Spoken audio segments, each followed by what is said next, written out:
보면은 한 시대를 풍미하였던 그리고 지금도 이스라엘 국민들이 가장 사랑하는 다윗의 마지막 모습을 기록하고 있습니다.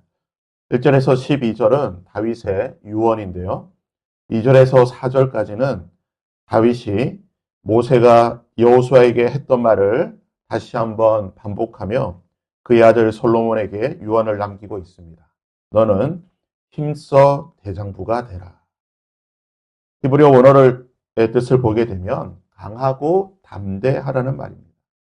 여호수아가 모세에게 반복해서 했던 말, 가나안 입성을 앞두고 두려움에 있는 그 여호수아에게 하나님께서 계속해서 격려하며 위로해 주셨던 말, 강하고 담대하라. 다윗은 자신의 뒤를 이어 왕이 될 아들 솔로몬에게 강하고 담대하라고 말하고 있는 것입니다. 이때 솔로몬의 나이가 몇 살이었을까요? 유대 전승은 아마 이때 솔로몬의 나이가 12세에서 14세 사이였다고 말합니다. 하지만 구약 학자들은 대략 20세 내외, 20살 정도 되었을 것이라고 보게 됩니다. 12살이든 20살이든 한 나라의 왕이 되기에는 아직 어린 나이입니다. 솔로몬이 상대해야 될 사람은 요압, 아비아달, 시므이 같은 속된 말로 달고 다른 사람들이 그가 상대해야 될 사람입니다. 능구렁이 같은 사람들이죠. 정치 구단들입니다. 솔로몬이 통치해야 될 백성들은 어떻습니까? 그들은 다윗을 2번이나 배신했던 사람입니다. 민심이 변덕같이 이리저리 갈대처럼 움직이는 그러한 국민들입니다. 이런 자들을 상대하기 위해서는 무엇보다도 강하고 담대한 그런 마음이 있어야 하는 것이죠. 본문과 병행 구절이라고 할 수 있는 역대상 28장, 29장에는 다윗이 신하들과 백성들에게 남기는 공식적인 유언이 기록되어 있습니다. 하지만 본문 열왕기상 2장 5절에서 9절까지 기록되어 있는 유언은 솔로몬이 아들에게 남기는 개인적인 그런 사적인 유언이라고 할 수가 있습니다. 다윗이 솔로몬에게 남기는 개인적인 유언은 요압과 시므이를 죽이고 바르실레의 아들들에게 훈청을 베풀라는 것입니다. 다윗이 개인적으로 남긴 이 유언이 집행되는 26절에서 46절까지의 말씀을 보게 되면 솔로몬이 그것을 하나하나 집행하는 것을 보게 됩니다. 다윗은 이 개인적인 유언을 남기고 난 뒤에 70세 나이로 죽게 됩니다. 30세에 왕이 되었고 40년 동안 통치하였습니다. 사무엘서에서 보듯이 다윗은 잘못한 일도 있습니다. 그의 40년 통치가 다 잘한 것은 아닙니다. 분명 그에게도 잘못이 있었고 실패한 것도 있습니다. 하지만 더 많은 선함과 아름다움이 있었고 하나님은 다윗에게 약속, 언약을 맺으셨고 다윗의 왕권을 강화해 주시겠다. 12절 말씀처럼 솔로몬이 그의 아버지 다윗의 왕위에 앉으니 그의 나라가 심히 견고하니라. 다윗에게 하셨던 그 말씀대로 그의 왕위를 견고하게 해 주셨습니다. 이제 명실공히 솔로몬의 시대가 열렸습니다. 문제는 솔로몬에게는 왕으로서의 정당성이 부족하다는 것입니다. 물론 하나님께서 택하시고 다윗이 왕으로 지명하여 주었습니다. 하지만 다윗의 족보에서 보듯이 혈통적으로 보면요, 솔로몬은 왕위 계승 서열 가장 마지막에 있는 사람입니다. 장남인 안놈, 그리고 둘째인 길르압, 셋째인 다말, 이들이 다 죽었습니다. 서열상으로는 아도니아가 왕이 되어야 합니다. 아도니아 말처럼 왕권은 그의 것이었습니다. 그러나 군사령관 요압과 제사장 아비아달이 비록 이 아도니아를 왕으로 옹립하였고 실제로 많은 신하들 역시 아도니아를 추종하였지만 하나님께서는 솔로몬을 택하셨고 다윗은 사독과 신하들을 시켜 솔로몬을 왕으로 세우게 됩니다. 솔로몬이 왕이 되었지만 그의 왕됨에 대해서는 정당성에 시비를 걸 수 있는 것이고 또한 이 솔로몬의 왕권에 대해서 인정하지 못하는 사람들도 분명히 있었을 것입니다. 아도니아는 오죽했겠습니까? 스스로 왕이라고 선포하였지만 3일 천하로 끝났고 호시탐탐 이 왕위를 노렸을 것입니다. 모든 면에서 보더라도 자신이 왕이 되어야 되는 것입니다. 그러기에 아도니아는 다시 한번 반역을 시도하게 되는데요.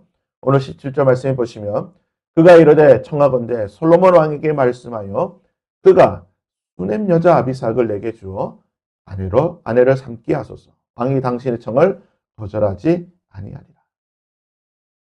다윗 곁에서 마지막까지 함께하였던 다윗을 섬겼던 아비삭을 아내로 달라는 것입니다. 비록 아비삭이 다윗과 동침하지 않았고 후궁이나 첩이 아니라 시녀 하녀였다 할지라도 일반 백성들 입장에서 보게 되면 다윗과 함께하고 다윗과 마지막을 보내었던 다윗의 여자로 이 아비삭을 일반 백성들은 인식하고 있다는 것입니다. 그리고 고대 사회에서 왕의 여자를 취한다는 것은 왕의 권력을 정당하게 물려받았다는 의미입니다. 압살롬이 그랬던 것처럼 이 아도니아도 아주 교묘한 방법으로 다윗의 여자를 취하고자 한 것입니다. 바세바는 아마 이러한 세부적인 내용까지는 살펴보지 못했던 것 같습니다. 그래서 아도니아의 청을 이 솔로몬에게 전해주게 되지만 형의 반역을 눈치챈 솔로몬은 다음과 같이 말합니다. 그러므로 이제 나를 세워 내 아버지 다윗의 왕위를 오르게 하시고 허락하신 말씀대로 나를 위하여 집을 세우신 여호와께서 살아계심을 두고 맹세하노니 아도니아는 오늘 죽임을 당하리라 하고 여호와야 내 아들 분하야를 보내매 그가 아도니아를 쳐서 죽였더라. 반란의 수괴라고 할 수 있는 아도니아를 청하게 되는 것입니다. 이후 솔로몬은 아도니아를 도와 반란을 일으켰던 대제사장 아비아달을 파면하고 추방시키게 됩니다. 사무엘상 2장에 예언된 말씀대로 제사장 엘리 가문에 대한 하나님의 심판이 수십 년이 흐르고 난 뒤에 솔로몬을 통해 성취된 것입니다. 연거푸 들려오는 이 아도니아의 죽음과 아비아달의 파면 소식을 들은 요압은 마음이 급했습니다. 급히 언약궤와 제단이 있던 다윗의 장막으로 도망쳐서 제단불을 잡고 버티게 됩니다. 여호야다의 아들 분하야가 곧 올라가서 그를 쳐 죽임에 그가 광야에 있는 자기 집에 매장되니라. 그가 비록 살기 위해 제단불을 붙잡았지만 솔로몬은 그를 쳐 죽이라고 명령하게 되고 분하야가 가서 그를 죽이게 되는 것입니다. 아이러니한 사실은요. 이 제단이 어떤 곳입니까? 모든 죄를 속죄받는 곳입니다. 자신의 죄를 속죄받는 이 제단 곁에 이 제단불을 붙잡고 있었지만 아도니아는 무죄한 자를 죽인 그 죄로 말미암아 자신의 죄를 용서받지 못하고 죄를 용서받는 그곳에서 죄사함을 받지 못한 채 죽었다는 것입니다. 36절에서 46절까지는 시므이에 대한 심판입니다. 솔로몬은 시므이에게 가택연금을 명령하게 됩니다.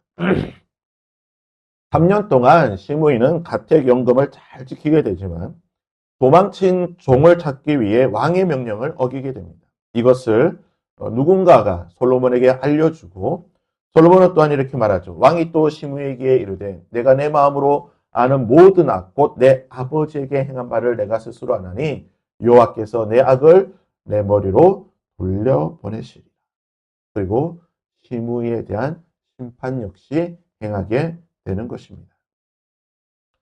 사랑하는 여러분, 본문에 기록되어 있는 이 다윗의 유언을 보면요.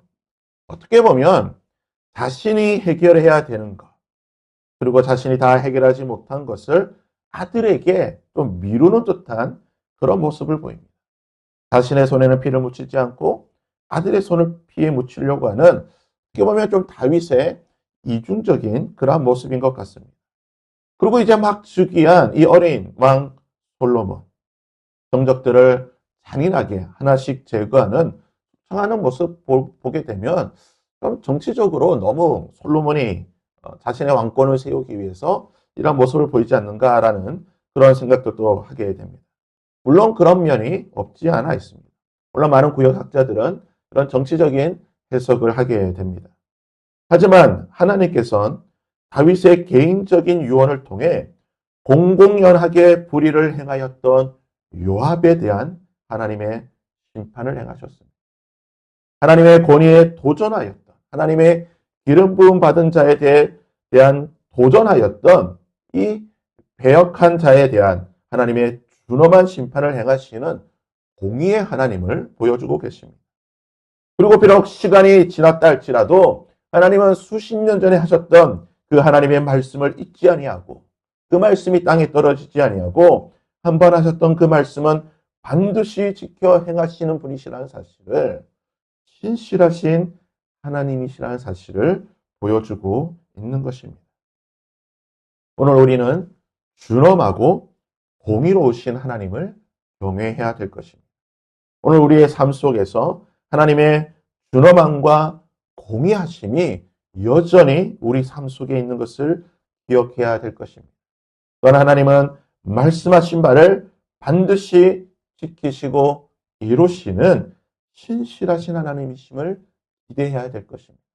말씀에서 우리를 통해 약속해 주셨던 그 말씀, 우리를 향해 신실하심을 지키신 그 하나님을 기대하며 오늘 하루 우리 가운데 하나님의 신실하심이 나타나시기를 사모할 수 있어야 할 것입니다. 그러기는 오늘 하루 저와 여러분의 삶 속에 공의로우신 하나님과 신실하신 그 하나님이 경험되어질 수 있는 복된 삶이 될 수 있기를 주님의 이름으로